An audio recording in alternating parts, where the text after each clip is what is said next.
नमस्कार, मैं हूं कुमार भवेश चंद्र और आप देख रहे हैं सिंपली सियासत। सिंपली सियासत आज से मैं एक नए फॉर्मेट में शुरुआत कर रहा हूं। इसमें आपको मैं लगभग हर रोज़ एक कहानी बताऊंगा। कहानी जो उसके पीछे की राजनीति है उसके बारे में बताऊंगा। आज जो कहानी मैं आपको बताने जा रहा हूं वह है आका मेरे आका।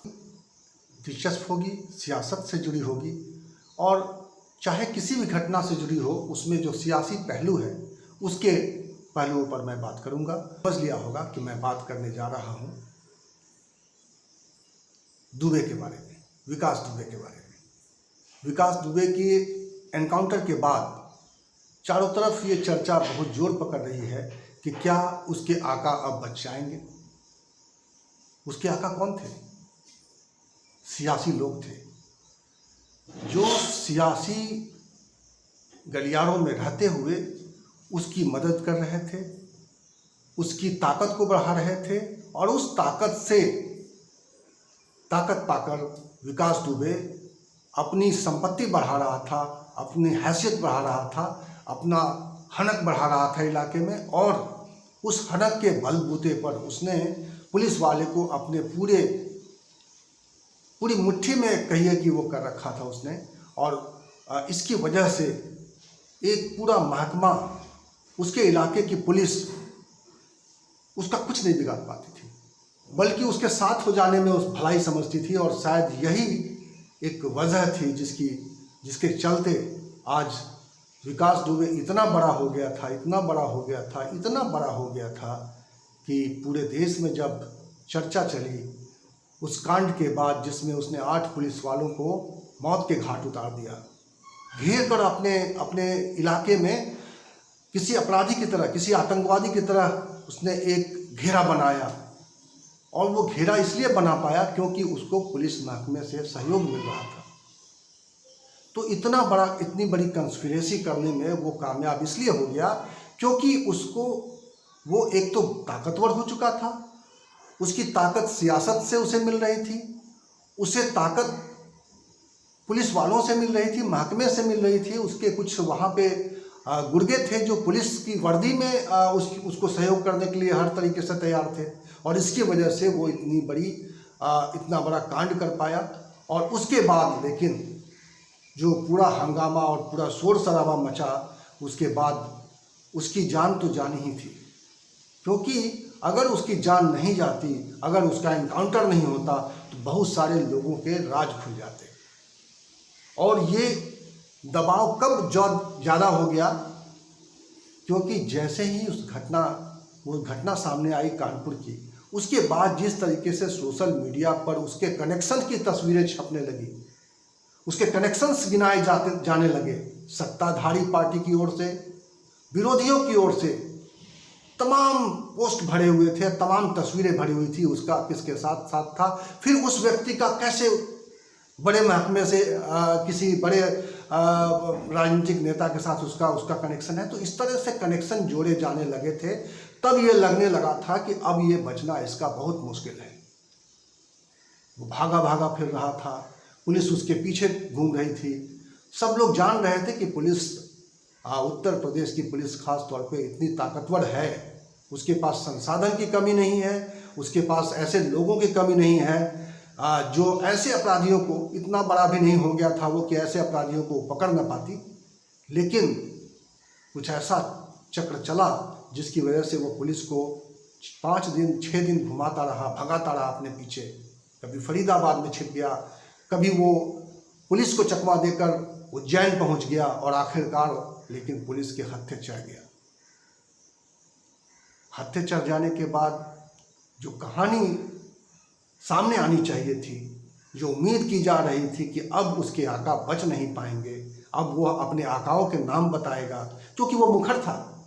उसने पहले उसके वीडियो इंटरव्यूज हमारे सामने हैं। 2006 में पहला वीडियो उसका सामने आया था, आपको याद होगा तब उसने क्या कहा था। वो वीडियो सोशल मीडिया पर बहुत सारे लोग शेयर कर चुके हैं और बहुत सारा वो वीडियो बहुत देखा जा चुका है। उसके बाद एक और STF ने जब उससे पूछताछ की थी, वो वीडियो भी सामने है। और एक तीसरा वीडियो भी है जिसमें वो बता रहा है कि बसपा में उसकी हैसियत जो है एक मास्टर की तरह है और वो क्यों किसी दूसरे दल में जाएगा जहां उसको स्टूडेंट बनना पड़ेगा।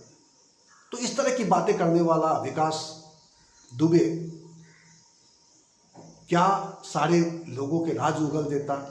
क्या ये एनकाउंटर जो एनकाउंटर को लेकर जो शंका है कि एनकाउंटर उसका नहीं हुआ, उसे मारा गया, क्योंकि जो कहानी बताई गई उस कहानी में कोई ऐसा दम दिखाई देता नहीं है, क्योंकि उस कहानी पर बहुत सारे सवाल उठ रहे हैं, बहुत सारे, एक नहीं, दो नहीं, तीन नहीं, कई सारे सवाल उठ रहे हैं। और उन सवालों से बचने के लिए ही पुलिस ने प्रेस कॉन्फ्रेंस नहीं की। अगर प्रेस कॉन्फ्रेंस होता उसके इस पूरे प्रकरण के बाद तो निश्चित रूप से पुलिस को इन सारे सवालों का जवाब देना पड़ता। इसीलिए पुलिस ने कम से कम घटना के 24 घंटे के अंदर कोई बड़ी प्रेस कॉन्फ्रेंस करके इस पूरे मामले में कैसे उसका एनकाउंटर हुआ, इसको लेकर कोई सवाल जवाब नहीं हुआ है पुलिस से। तो आप ये समझ लीजिए कि एक रहस्य जो अभी तक बना हुआ है वो क्या बना रहेगा, इसको लेकर भी एक भविष्य की उम्मीदें, भविष्य की चर्चा अभी से तेज हो रही है कि कैसे, क्या विकास दुबे के जो सियासी आका थे वो बच पाएंगे, वो बचे रह जाएंगे। ये सवाल बहुत गंभीर है और इन सवालों पर मुझे लगता नहीं है कि अभी मंथन खत्म हो जाएगा या उनके आका अभी शांति से बैठ पाएंगे, क्योंकि सोशल मीडिया का प्लेटफॉर्म जहाँ सक्रियता बनी रहती है, जहाँ बड़े बड़े लोग अपनी बातें कह रहे हैं, बड़े बड़े लोग का मेरा आशय ये है कि प्रदेश के ऐसे पदाधिकारी, ऐसे अधिकारी, ऐसे पुलिस अधिकारी अभी भी विकास दुबे के बारे में बातें कर रहे हैं, विकास दुबे के कनेक्शंस के बारे में बातें कर रहे हैं। वो उन लोगों का नाम बता रहे हैं कि किन के कनेक्शंस की वजह से, वो इशारा कर रहे हैं कि किन के कनेक्शंस की वजह से, किन के समर्थन की वजह से, किन की सरपरस्ती की वजह से विकास दुबे आज इतना बड़ा कांड कर रहा था, इतने बड़े महकमे को अपने पीछे घूमने को मजबूर कर रहा था। तो बातें अभी बंद नहीं हुई हैं, खाता अभी पूरी तरह से बंद नहीं हुआ है, ये केस अभी बंद नहीं हुआ है। अभी एक मामला सुप्रीम कोर्ट में भी गया है, जहाँ पे इस पूरे मामले की जांच के लिए मायावती ने मांग भी की है और जानकारी ऐसी भी आ रही है कि इस बारे में PIL जा रहा है सुप्रीम कोर्ट में, और भी अदालतों में इस तरह के PIL जा रहे होंगे। निश्चित रूप से इस पूरे मामले पर से खुलासा होने की उम्मीद लोग कर रहे हैं, क्योंकि आज के वक्त में जितना विरोधी मुखर है उतना ही उसी तादाद में, उसी इंटेंसिटी के साथ आप कहिए कि जो सामान्य लोग हैं, जो जनमानस है, जो एक प्रोफेशन वकालत का है, चूँकि वकीलों पर भी सवाल उठे हैं कि वह कुछ वकील उसकी मदद कर रहे थे। तो ऐसा नहीं है, ये मामला यहीं शांत होने वाला नहीं है, मुझे तो कम से कम ऐसा दिखाई नहीं दे रहा है। जो ठीक है, हो सकता है कि सीधे सीधे नाम ना आए, लेकिन जो इशारे किए जा रहे हैं, जो इंडिकेशंस मिल रहे हैं, उससे बहुत बड़े साजिश का खुलासा की ओर एक इशारा हो रहा है। उस इशारे को समझने की ज़रूरत है, उस इशारे को पुख्ता करने की ज़रूरत है। अब देखना ये होगा कि इस पूरे प्रकरण की जांच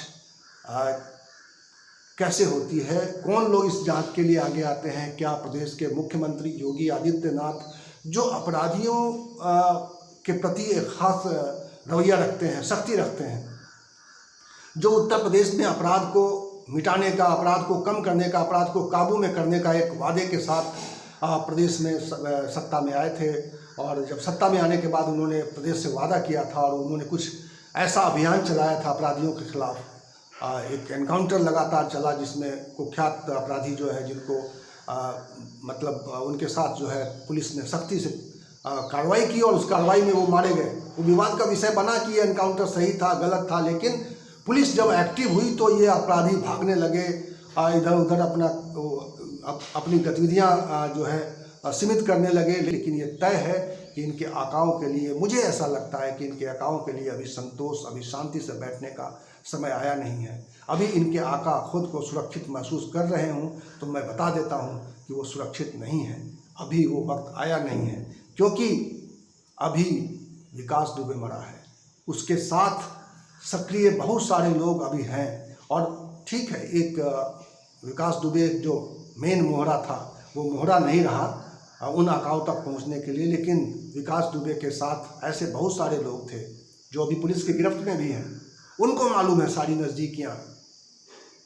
सारे कारनामे उनको मालूम है, कैसे वो इतनी बड़ी ताकत बन गया था, कैसे उसने इतनी बड़ी संपत्ति इकट्ठा कर ली थी, कैसे वो कहा जा रहा है कि वो अधिकारियों को फ्लैट गिफ्ट कर देता था, उनको फार्म हाउस गिफ्ट कर देता था। और एक फार्म हाउस के बारे में एक पूर्व IAS ऑफिसर ने बड़े वो बेखौफ, बिना किसी खौफ के अपनी बातें रखते हैं। उन्होंने कहा है कि वो एक अधिकारी के लिए फार्म हाउस बनवा रहा था जो उसको गिफ्ट करना था। कौन है वो अधिकारी? वो सवाल कर रहे हैं। तो ये सवाल अभी ख़त्म नहीं हुआ है। इस वीडियो में फ़िलहाल इतना ही। आप हमारे साथ बने रहिए।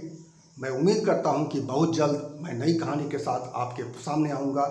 सिंपली सियासत में एक नई कहानी आपके सामने होगी। और अगर आप हमारे इस वीडियो को पसंद कर रहे हैं तो आप इसे लाइक कीजिए, इसे शेयर कीजिए, आप इसे अधिक से अधिक लोगों तक पहुंचाइए। मैं वादा करता हूं कि मैं बिना किसी भेदभाव के, बिना किसी पक्षपात के और बिना किसी डर भय के मैं आपको सच्चाई बताता रहूंगा। और जो मेरी जानकारी में, मेरे अध्ययन के मुताबिक जो सच लगेगा, मैं उस सच पर कायम रहूँगा।